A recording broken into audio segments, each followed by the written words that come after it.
Welcome with us today. We are talking with Bob Wiesner from Home Team Inspection Service of Northwest Houston, and we're going to ask him what to do in the event of a hurricane leading up the days before. What are some things that we need to do to secure our home so that we are safe? Look around your yard. You have an impending hurricane coming, and anything loose should either be tied down or brought inside. Next thing you can do is try to firm up the weakest points of your home exterior, which is usually the windows. You can either try to tape them or board them up. Any trees in your yard, you should trim back so that they are not touching your roof or any part of your house.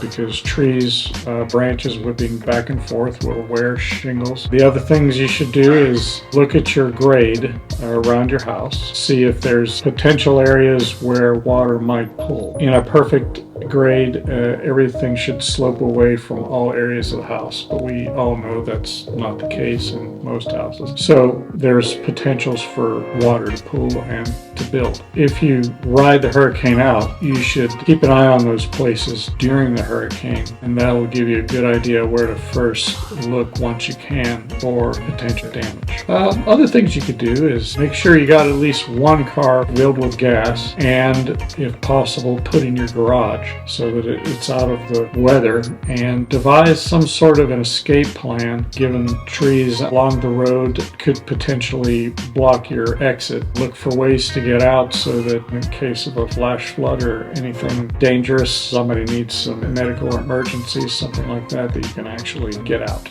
Those are all very good points. What about gas fixtures? Is there anything in particular that we need to do to secure our homes after the initial hurricane? Is there anything that would put a home at risk? Gas-wise, you can normally expect to lose electric service. You may even expect to lose water service, but gas usually stays on, and usually those people that have generators can benefit from that because the gas will continue to run. They can kick on their generator and they'll have electricity. And you can cook on your gas stove. Yeah, those who don't have generators can still cook on their gas stoves. There are things you'll have to be aware of, like your electric ignition on your stove won't work, so you have to get the lighter out and you can turn the gas valve on, light your burners manually. Also, your exhaust won't work, so make sure you got some windows open or some ventilation. That is a big issue in This is Houston. all after the hurricane and not during. Okay. Correct. Yes, correct. Yes, that is a big issue though. A lot of people do get carbon monoxide poisoning from using gas fixtures after a hurricane while they're cooking or using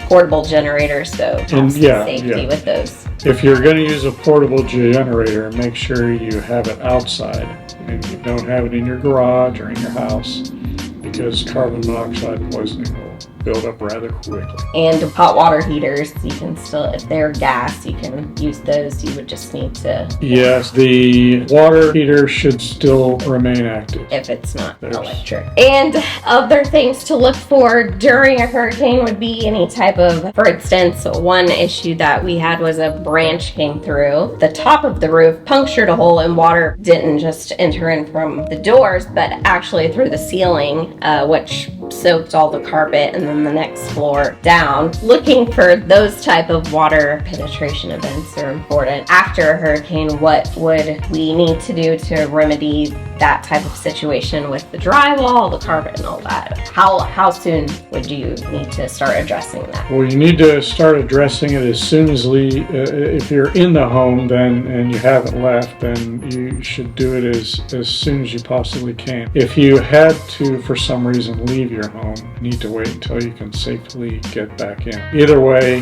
that needs to be done quickly. Saturated drywall will start to swell if you don't get a fan on it, or if there's no circulating air around it. Then it'll retain the water and it'll just dissolve. Also, those on the roof and stuff, those will collapse. If you happen to get flood water in your house, that's a whole different ballgame. Again, you need to be very safe, because not only are you talking about wildlife in the water, you could be talking about sewage and all kinds of other stuff. So you need to be aware of the things that can be in any flood water in your house. And you need to probably start, and you need to assess the moisture in the walls at that point as well. If the walls are soaked, then you need to start cutting immediately. If the carpets are saturated, then all likelihood you need to start taking it out. And you need to get fans and a method of circulation. In a hurricane season, we are usually in the middle of summer with very hot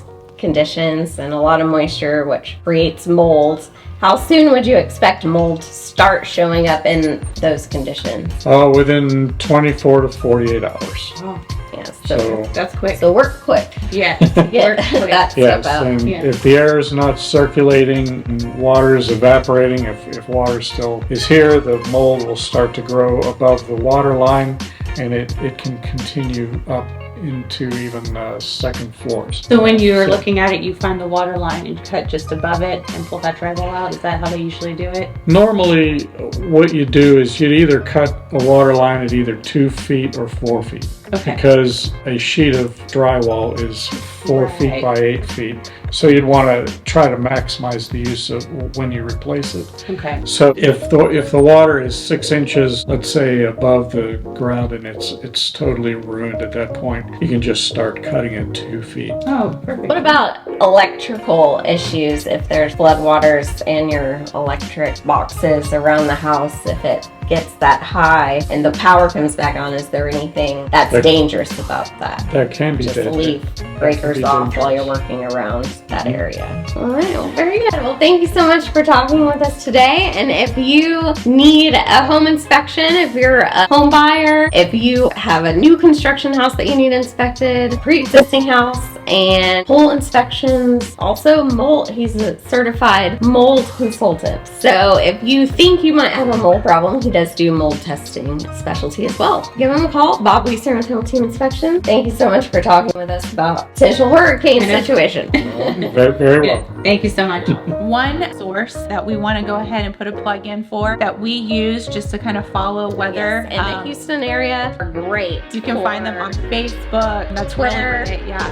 where they communicate through. So make sure to stop right now and go and follow them so that you can kind of like stay in touch and see what's going on. But it's Space City Weather. Yes, Space City Weather. They are great. They are Very hype-free, very detailed. They always have a huge explanation of what is happening and why and what to worry about. Yeah. And they have day-to-day forecasts as well, so you can kind of they're back. great. Very good source. We hoped that you were able to learn something new.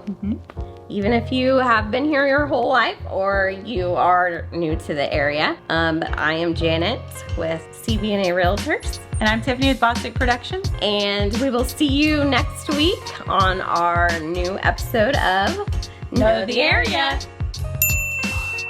And we hope that you learned a lot more today. Yeah. To know the area. That was I didn't know what tempo we were going. Know the Area. All right, so more information just to be prepared in the case of a storm. So that you will. Oh, sorry. Know the area. We could do like a little jingle thing, like know the area. Know the area. Again, I'm Tiffany. And I'm Janet. Okay. Seriousness. We hope that you guys learned a lot, that you got a lot of helpful information just from our interviewing, and we hope you guys got a lot of information. We hope that you guys, what am I trying to say? We hope y'all got a lot of information. Oh no. Okay.